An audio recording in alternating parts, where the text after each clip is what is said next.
Hello दोस्तों, biology की online class में आप सभी का स्वागत है।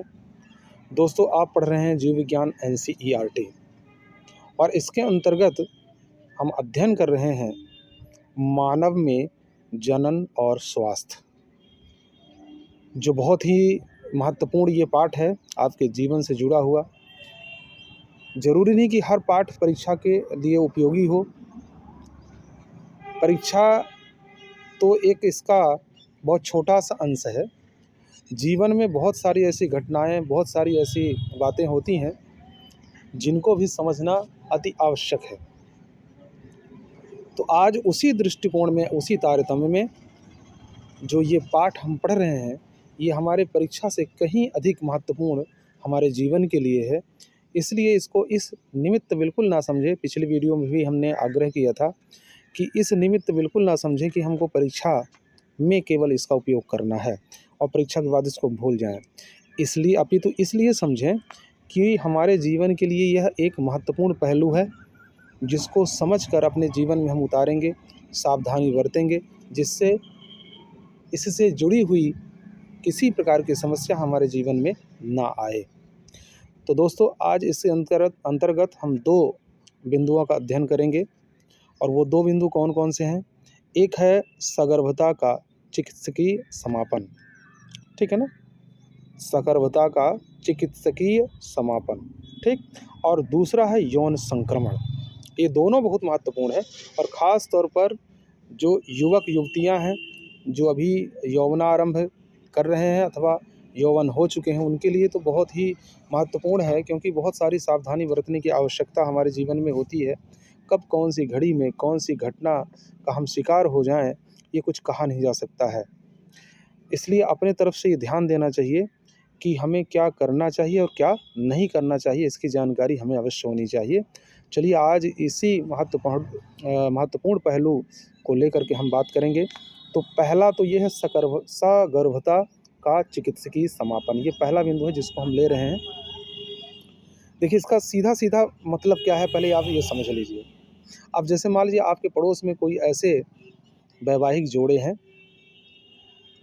जिनमें से जो महिला है वह प्रेग्नेंट हो गई है, गर्भवती हो गई है, लेकिन वह गर्भ धारण नहीं कर सकती है, या उन दोनों की मनःस्थिति जो है गर्भ धारण या बच्चे को जन्म देने की नहीं है, ठीक है। या कई बार जो चिकित्सक है या डॉक्टर है वो कह देता है कि आपके लिए खतरा है, ठीक है ना। या कई बार लापरवाहीपूर्ण जो सुरक्षित संबंध होते हैं, वो असुरक्षित संबंध के रूप में ये गर्भधारण हुआ है। यानी कुल मिलाकर के मनःस्थिति और जो एक स्वास्थ्य की स्थिति, ठीक है ना, ये दोनों में से कोई एक हो सकता है। यदि इन दोनों में से कोई एक स्थिति बनती है, तो ऐसी स्थिति में जो गर्भस्थ भ्रूण होता है उसको चिकित्सकीय प्रक्रियाओं के द्वारा उसको बाहर निकालना, ठीक है ना, बाहर विसर्जित करना, यही क्या कहलाता है, सगर्भता का चिकित्सकीय समापन कहलाता है। मतलब इसको आमतौर पर हम गर्भपात भी कहते हैं, ठीक है ना, गर्भपात इसको हम कहते हैं। तो देखिए, अब इसमें जो इसकी पारिभाषिक शब्दावली है, आपको समझ में आया होगा कि मतलब इसका क्या मतलब होता है। यदि कोई गर्भवती स्त्री है, महिला है, और यदि वह शिशु को जन्म नहीं देने की स्थिति में है, तो उसको मेडिकल सपोर्ट के द्वारा या चिकित्सक के सलाह के द्वारा जो उसका गर्भस्थ भ्रूण है उसको शरीर से बाहर करना, यही क्या कहलाता है, गर्भपात या सगर्भता का चिकित्सकीय समापन कहलाता है। अब ज़रा इसकी परिभाषा जो आपकी बुक में दिया हुआ है उस पर ध्यान दें थोड़ा। गर्भावस्था पूर्ण होने से पहले जानबूझकर या स्वैच्छिक रूप से गर्भ के समापन को प्रेरित गर्भपात या चिकित्सकीय सगर्भता समापन कहते हैं, ठीक है ना। यानी जानबूझ के भी हो सकता है, ठीक है, या स्वैच्छिक रूप से भी हो सकता है, ठीक है। इसी को हम कहते हैं मेडिकल टर्मिनेशन ऑफ प्रेगनेंसी, जिसको शॉर्ट फॉर्म में MTP कहते हैं। क्या बोलते हैं, MTP, ठीक है। एम का मतलब होता है मेडिकल, टी से मतलब है टर्मिनेशन और पी से मतलब होता है प्रेगनेंसी। तो medical termination of pregnancy MTP ये क्या होता है? ये स्वैच्छिक हो सकता है या जानबूझ के भी हो सकता है और कई बार ये नेचुरल भी हो सकता है। कोई ऐसी स्थितियाँ एक्सीडेंटल केस में ज़्यादातर देखने को मिलती हैं या कई बार ऐसा भी होता है कि जो यूट्रस होती है, बच्चेदानी जो होती है, वो अनुकूलित नहीं होती है, तब भी ये स्वतः ही हो जाया करता है।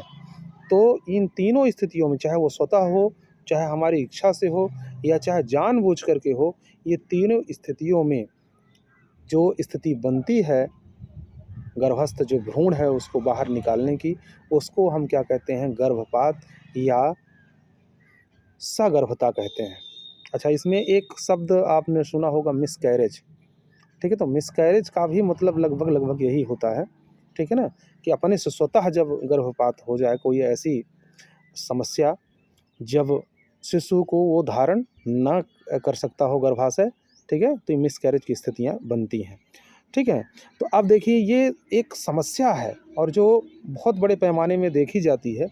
तो ये बता रहा है कि पूरी दुनिया में जो पूरे विश्व की जब हम बात करते हैं, तो पूरे विश्व में लगभग 45 से 50 मिलियन, ये बहुत बड़ी संख्या है बेटा, 45 से 50 मिलियन, यानी जिसको हम कह सकते हैं 4.5 से लेकर के 5 करोड़ तक, ये जो गर्भपात की स्थितियां हैं, इनको करवाया जाता है, जो संसार की कुल सगर्भता का लगभग 5वां हिस्सा है। वो कुल जो गर्भावस्था, जो गर्भधारण की स्थिति बनती है, उसका 5वां हिस्सा है जो गर्भपात कराने की स्थिति बनती है, ठीक है ना? अब देखिए MTP जो होता है, एक भावनात्मक, नैतिक, धार्मिक और सामाजिक पहलू से जुड़ा हुआ है। इसीलिए पूरे विश्व के जो देश हैं, उनमें ये अक्सर वार्ता हुआ करती है कि इसका क्या किया जाए, ठीक है? कोई कानून बनाया जाए जिससे इसका दुरुपयोग ना हो या ऐसा कोई बीच का रास्ता निकाला जाए जिससे इससे बचा जा सके। तो और कोई देश करे या ना करे, हमारे देश में 1971 यानी भारत जो है, इसका दुरुपयोग रोकने के लिए 1971 में पहला कानून बनाया गया जो चिकित्सकीय सगर्भता समापन को कानूनी स्वीकृति प्रदान करता है, ठीक है? ये कानून बन गया है। मतलब आप कोई विशेष कारण के बिना यदि आप ऐसा करते हैं तो कानून के दायरे में आएँगे, ठीक है ना? अब वो कौन-सी स्थितियाँ हैं, ये तय करेगा एक कुशल जो चिकित्सक होता है, वो डॉक्टर जो होता है, जो शासकीय अथवा जो एक कहना चाहिए कि कुशल होना चाहिए, ठीक है? ऐसे डॉक्टर के द्वारा जब वो कहा जाएगा, तब जा कर के इसका समापन कहीं कानूनन हो सकता है, ठीक है? शेष कानूनी अपराध है। तो इस प्रकार के प्रतिबंध अंधाधुंध गैर कानूनी, ये प्रतिबंध क्यों लगाया, कि कानून क्यों बनाया गया? क्योंकि ये एक तरह से अमानवीय था। इसमें क्या था? अंधाधुंध और गैर कानूनी तरीके से मादा भ्रूण हत्या की जाती थी। जब कोई कानून नहीं था, तब क्या कंडीशन होती थी कि मादा भ्रूण हत्या, यानी कि लिंग परीक्षण करा करके यदि भ्रूण जो पल रहा है वो मादा है, तो सीधा-सीधा उसका गर्भपात करवा दिया जाता था, जबरन। अब ये जो कंडीशन है, ये एक अमानवीय कृत्य है। कानून के दायरे में वो अपराधी माने जाते हैं जब से कानून बना है। इसके पहले अंधाधुंध इस प्रकार का दुरुपयोग इस घटना का किया जाता था, जिससे दिन प्रतिदिन जो बेटियों की संख्या है वो घटती चली गई। ये तमाम प्रकार की स्थितियों को देखते हुए कानून बनाया गया। अब ये देखिए कि ये ज़रूरी क्यों है?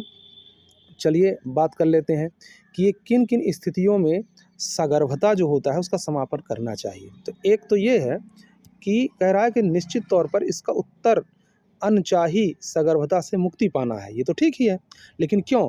तो एक तो पहला कारण इसमें लापरवाही से किए गए असुरक्षित यौन संबंध, जो वैवाहिक जोड़े हैं या कोई अनैतिक संबंध जिसमें असुरक्षित यौन संबंध अपनाया गया, तो उसमें एक लापरवाही दिखती है, जिसके कारण गर्भ रुक जाता है, ठीक है? या बलात्कार की जैसी घटनाएं जो अमानवीय कृत्य है, जो एक अपराध है, यौन शोषण है, ठीक है ना? तो इसके द्वारा और इसके साथ ही चिकित्सकीय सगर्भता जो होती है, कोई ऐसे मामले जब जो माता होती है या जो महिला होती है वो गर्भ धारण करने पर उसके जीवन के लिए खतरा बन जाता है, ठीक है ना? डॉक्टर की जो जाँच होती है, उस जाँच में यदि गर्भधारित जो महिला होती है, यदि उसके जीवन को खतरा है, तब की कंडीशन में भी गर्भपात की स्थितियाँ बनती है। यानी 3 ही प्रमुख कारण हैं जब इसके समापन की कंडीशन बनती है। कौन-कौन? एक तो लापरवाही से यौन संबंध जो स्थापित किया जाता है वो, या कि फिर दूसरा अमानवीकृत यानी बलात्कार, रेप जैसी घटनाओं में, और तीसरी कंडीशन बनती है जब माता के गर्भधारण में उसके जीवन को खतरा हो जाए, ठीक है ना? तो ऐसी स्थितियाँ 3 हैं। लेकिन अब ये करना कब चाहिए? यदि चिकित्सक इन चीज़ों को ऑब्ज़र्व करते हुए, ठीक है, यदि इस चीज़ की सलाह देता है कि भैया आप क्या करवा लीजिए, गर्भपात करवा लीजिए, तो ये क्या कौन-सी ऐसी स्थिति होती है जब हो जाती है? तो इसके लिए कंडीशन तय की गई है 12 सप्ताह, लगभग पहली जो तिमाही गर्भधारण की होती है, तो उस पहली तिमाही में यानी 12 सप्ताह के अंदर-अंदर जो चिकित्सकीय समापन कराया जाता है, सगर्भता समापन कराया जाता है, तो वो सुरक्षित माना जाता है। लेकिन इसके बाद जो दूसरी तिमाही है या उसके और आगे, तो ये खतरनाक होते हैं, ठीक है ना? तो इस बात की जानकारी आपको भी होनी चाहिए, ठीक है?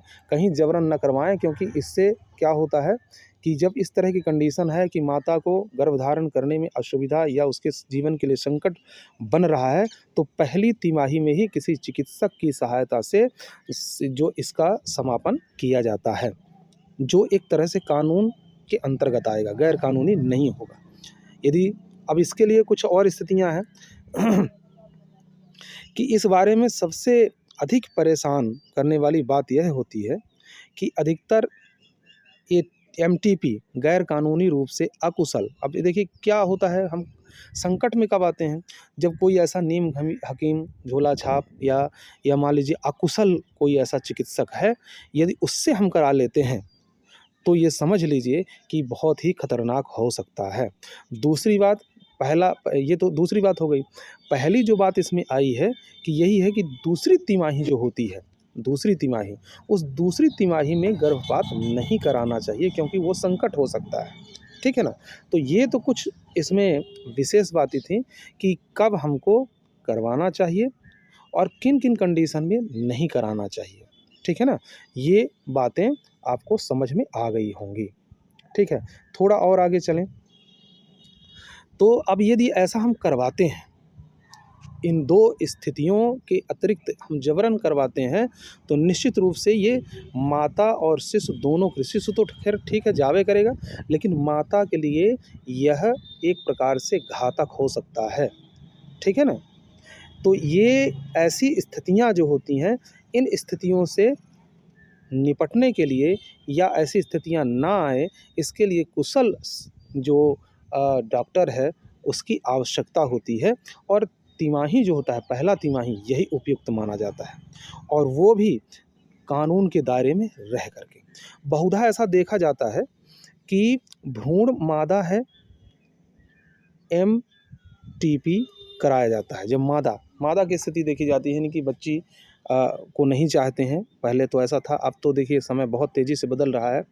अब तो ये समझ लीजिए बेटियों को बहुत प्राथमिकता है, और होना भी चाहिए। आज की एजुकेशन जो है तो ये हमें सिखाती है कि बेटियों को और बेटों को बराबर सम्मान मिलना चाहिए, बल्कि हम तो जहाँ रह रहे हैं उस समाज में बेटियों को ज़्यादा प्राथमिकता है, क्योंकि देखिए देश की हालात ऐसी है, हमारे समाज की स्थितियाँ ऐसी हैं कि बेटियों की संख्या दिन प्रतिदिन जो है घटी थी, अब धीरे-धीरे करके लोग समझ रहे हैं।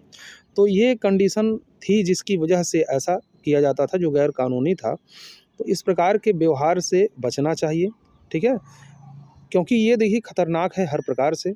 यदि मान लीजिए मादा भ्रूण हत्या करवाते हैं, तो यह खतरनाक ऐसे भी हो सकता है कि यदि अकुशल कोई यदि छिपा कर करवा रहे हैं, अकुशल डॉक्टर मिल गया, तो ज़िंदगी का खतरा है, और यदि गर्भपात करवा दिया गया तो ये देश और समाज के लिए खतरा है, क्योंकि बेटियाँ नहीं रहेंगी तो आगे का भविष्य क्या होगा, ये आप समझ सकते हैं, ठीक है ना? तो ये तो बात हो गई आज किसकी, जो चिकित्सकीय गर्भ के समापन की है, ठीक है ना? जो आज का हमारा पहला बिंदु था। मैं उम्मीद करता हूँ कि ये बिंदु आपको समझ आया होगा। चलिए अब बढ़ते हैं दूसरे बिंदु की ओर, ठीक है ना। और दूसरा बिंदु जो हमारा है यह भी बहुत महत्वपूर्ण है और ये है यौन संचारित संक्रमण, यानी यौन संक्रमण से संबंधित। यौन संक्रमण क्या है, पहली बात तो ये समझना है। तो यौन संक्रमण तो तभी ये घातक होता है, ये कैसे फैलता है, क्या कंडीशन इसकी बनती है, ये तमाम प्रकार की बातें आज हम करेंगे, ठीक है ना। तो देखिए क्या क्या स्थितियां बनती हैं। तो इसमें देखिए यौन संचारित जो संक्रमण है तो ये क्या है। पहली बात तो जननांग जो होते हैं, जो हमारे जनन अंग हैं, उन जनन अंगों में कोई यदि विकार हो जाए, ठीक है ना, कोई एक विकार हो जाए तो ऐसी स्थिति को हम क्या कहेंगे, यौन संक्रमण कहेंगे। यानी यौन क्या है, विकार रहित हो जाएं, ये विकार युक्त हो जाएं, तो ऐसी स्थिति को हम क्या कहेंगे, यौन रोग कहेंगे।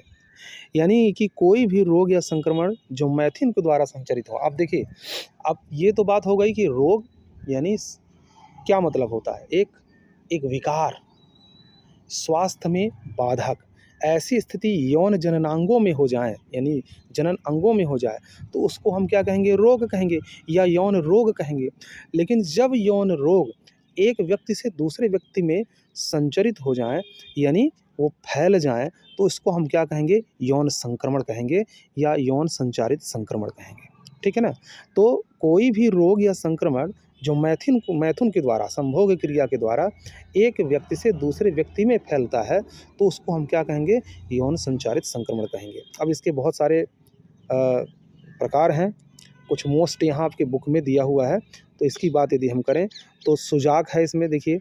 अब ये होते कहाँ हैं तो जानते हैं आप कि ये कहाँ होगा, ये हमारे जननांगों में होंगे। तो इसमें सुजाक है, सिफिलिस है, हार्पीज है, जननिक परिसर्प है जिसको जेनाइटल हार्पीज कहते हैं, और एक और है क्लेमिडियता, ट्राइकोमोनस्ता, लैंगिक मस्से, यकृत शोथ, और हाल ही में सर्वाधिक जो सर्वाधिक चर्चित है जिसको हम क्या कहते हैं, एड्स, HIV के द्वारा जो संक्रमित रोग होता है एड्स, यह बहुत ही खतरनाक होता है, ठीक है ना। तो ये बहुत तेज़ी से फैल रहा है। बाकी सारे ठीक हैं जो भी हैं, जैसे सिफिलिस वगैरह है, गोनोरिया है, जेनाइटल हार्पीज है, ये इनका इलाज कुछ हद तक संभव है और इनको यदि समय से जानकारी मिल जाती है तो ये इतने खतरनाक नहीं है। लेकिन एड्स जो होता है हमारे जीवन के लिए सबसे बड़ा खतरा है। ये हम आप सभी जानते हैं, आज तो बच्चा बच्चा जानता है कि एड्स क्या है और इससे हमें क्या किस तरह से बचना चाहिए। तो इनमें से जैसे कुछ मान लीजिए यकृत शोथ बी है, HIV के संक्रमण एक संक्रमित व्यक्ति के साझे वाले, यानी साझे से प्रयोग, जैसे मान लीजिए कि कुल शल्य क्रिया है, असंक्रमित सुइयाँ हैं, औजार हैं, संदूषित यानी कि जो ब्लड है, यानी अशुद्ध जो रक्त होता है, अशुद्ध का मतलब है जो संक्रमित रक्त है, फिर संक्रमित माता होती है उसको उसके गर्भ से, ये जो दो का यहाँ बता रहा है, यकृत शोथ बी और HIV, ये जो होते हैं इतने कारणों से फैलते हैं एक शरीर से दूसरे शरीर में। जैसे मान लीजिए HIV जो होता है, एड्स जो होता है, HIV जो वायरस है ये एड्स को पैदा करता है। तो एड्स जो होता है यह 4-5 ऐसे प्रमुख कारण हैं जिनसे यह फैलता है। एक तो संक्रमित निडिल होती है जो सुई होती है उससे, और दूसरा क्या होता है, शल्य क्रिया यानी सर्जरी वगैरह जो आज चलती है, प्रचलन में है, तो सर्जरी, ठीक है। और तीसरी क्या है, संदूषित यानी कि जो संक्रमित रक्त है, फिर संक्रमित माता जो गर्भवती होती है तो उसके गर्भ में पल रहे शिशु में संचरित होना। तो ये तमाम प्रकार के ऐसे कारण हैं जिनसे ये एड्स या यकृत शोथ बी जैसे एक खतरनाक जो रोग होते हैं ये हो जाते हैं। यकृत शोथ बी, जननिक परिसर्प तथा HIV संक्रमण को छोड़कर, यदि इन 3 को छोड़ दिया जाए तो बाकी जो यौन रोग होते हैं ये उपचार योग्य होते हैं। और इनमें शुरुआती अवस्था क्या होती है भैया शुरुआत यदि हम करें तो शुरुआती दौर पर मुख्य रूप से जनन अंग जो होते हैं वहाँ पे खुजली आना, इनके लक्षण जो देखने को मिलते हैं, खुजली आना, पस आना, फफोले पड़ जाना, ठीक है ना, या कि कई बार ऐसा होता है पस वगैरह बनने लगते हैं, ठीक है। तो इस प्रकार की दर्द होने लगता है, सूजन आ जाते हैं, ये तमाम प्रकार की स्थितियाँ जो बनती हैं इनमें से कोई एक रोग हो सकता है।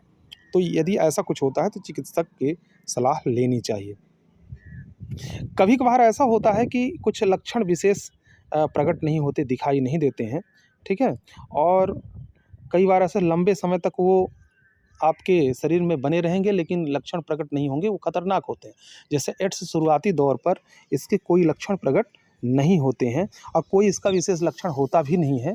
इसको विस्तृत तरीके से हम आगे के अध्याय जो हैं, ठीक है, स्वास्थ्य से संबंधित, उनमें हम समझेंगे एचआईवी क्या है, ठीक है? तो उसका विस्तृत अगले पाठ में दिया हुआ है, तो इस वजह से यहाँ पे शॉर्ट में ही समझना है।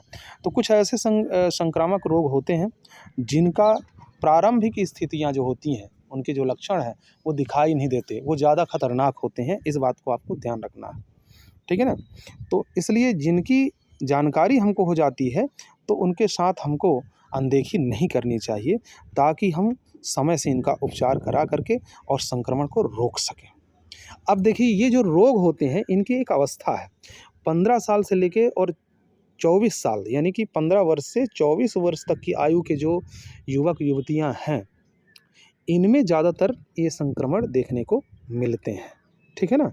तो यहाँ पर सब ज़्यादा सावधान रहने की आवश्यकता है और शायद इसी वजह से जनन स्वास्थ्य से संबंधित ये टॉपिक आपके इसमें दिया हुआ है, क्योंकि इस टाइम पे हमें बहुत ही नैतिकता से और एक प्रकार से साफ सफाई से रहने की हमें आवश्यकता है, ठीक है? तो अब देखिए, आप इन संक्रमणों से पूरी तरह से कैसे मुक्त हो सकते हैं? क्या ऐसे हम करें जिससे हम इन संक्रमणों से बचे रहें? तो इसमें देखिए 3 ऐसे प्रमुख बिंदु दिए गए हैं। वो 3 बिंदु कौन-कौन से हैं? तो पहला बिंदु क्या दिया हुआ है इसमें? किसी अनजान व्यक्ति या बहुत से व्यक्तियों के साथ यौन संबंध ना बनाएँ। यानी जो लोग अनैतिक होते हैं, जो असामाजिक होते हैं, ये कई लोगों से समय से पहले ही, ठीक है, क्या करते हैं, यौन संबंध स्थापित करते हैं, मैथुन क्रिया करते हैं, जो एक प्रकार से यह नैतिकता के अंतर्गत नहीं आता, अनैतिक चीज़ें हैं, ठीक है ना? तो इससे बचना चाहिए और ये ज़्यादातर कब देखने को मिलती है? ये 15 से लेके 24 के बीच ही देखने को मिलती है, इसीलिए इन रोगों का संक्रमण इसी अवस्था में होता है। फिर अगला क्या है? मैथुन के समय सदैव निरोध या कंडोम्स का इस्तेमाल करें। जो वैवाहिक जीवन वाले हैं उनके लिए ये आवश्यक है और सभी के लिए आवश्यक है। यदि आप सुरक्षित यौन संबंध स्थापित करते हैं तो इस प्रकार का संक्रमण नहीं होगा। यदि कोई आशंका है तो तुरंत ही प्रारंभिक जांच कराएं। अब तीसरा कारण क्या है कि हम अनदेखी करते हैं किसी चीज़ की। जैसे शुरुआत में कुछ लक्षण निकल के आते हैं, जैसे बताया गया कि शुरुआत में खुजली उत्पन्न होती है, खुजली के बाद फिर उसमें फफोले पड़ेंगे, छाले पड़ेंगे, है ना? और ज़्यादा संक्रमण होने पर पस आने लगेंगे, सूजन होने लगेगा। तो ऐसी कंडीशन यदि आती है तो तुरंत हमको क्या करना चाहिए? चिकित्सक को दिखाना चाहिए। ये ऐसे प्रमुख कारण हैं जिनसे हम क्या कर सकते हैं? चिकित्सा के द्वारा या चिकित्सक के द्वारा यौन संचारित जो रोग होते हैं उनसे हम बच सकते हैं। तो बच्चों, आज का जो हमारा टॉपिक है ये दोनों बहुत ही महत्वपूर्ण है। ये आप इसके व्याख्यान में समझ ही गए होंगे। यौन संचारित जो संक्रमण है, आप उसी दायरे में आते हैं। 15 से 24 की अवस्था आपकी भी है, इसलिए आप अपने आप को सुरक्षित रखें, ठीक है? किसी प्रकार से ऐसे अनैतिक कार्य ना करें या बचें इन चीज़ों से कि आप संक्रमण के शिकार बनें, क्योंकि किसी की पहचान नहीं है कि कौन किस रोग से ग्रसित है। इसलिए अपने आप को सुरक्षित रखें, सदैव ब्रह्मचर्य का पालन करते हुए और अपने अध्ययन अध्यापन में लगे रहें। यही हमारे जीवन के लिए आवश्यक है और यही हमें जीवन से सीखना है और इस पाठ से सीखना है कि हमको सुरक्षित रहते हुए और आगे की ओर बढ़ना है। बस यदि ये चीज़ अपना लिए तो हमारे अंदर ऊर्जा बनी रहेगी, हमारा जो नैतिक और मानसिक जो स्थितियाँ हैं वो साफ़ सुथरी रहेंगी, ठीक है? और आगे जो भी हम कार्य करेंगे वो बहुत अच्छा होगा, ठीक है? तो मैं उम्मीद करता हूँ कि दोनों बिंदु जो हैं आपके, एक सगर्भता का समापन है और दूसरा जो है यौन संचारित संक्रमण है, ये दोनों बिंदु आपको समझ आए होंगे। भले ही ये परीक्षा के दृष्टिकोण से उतनी उपयोगी भले ना हो, लेकिन आपके जीवन के लिए उपयोगी है, इसलिए इनको बहुत अच्छे से समझ लेंगे। और इस वीडियो के बाद यदि आप किताब उठा के पढ़ते हैं तो पूरा समझ आएगा, तो यह भी आपके लिए हेल्पफुल होगा, ठीक है? तो चलिए मिलते हैं अगले वीडियो में, तब तक सभी के लिए और सभी से धन्यवाद।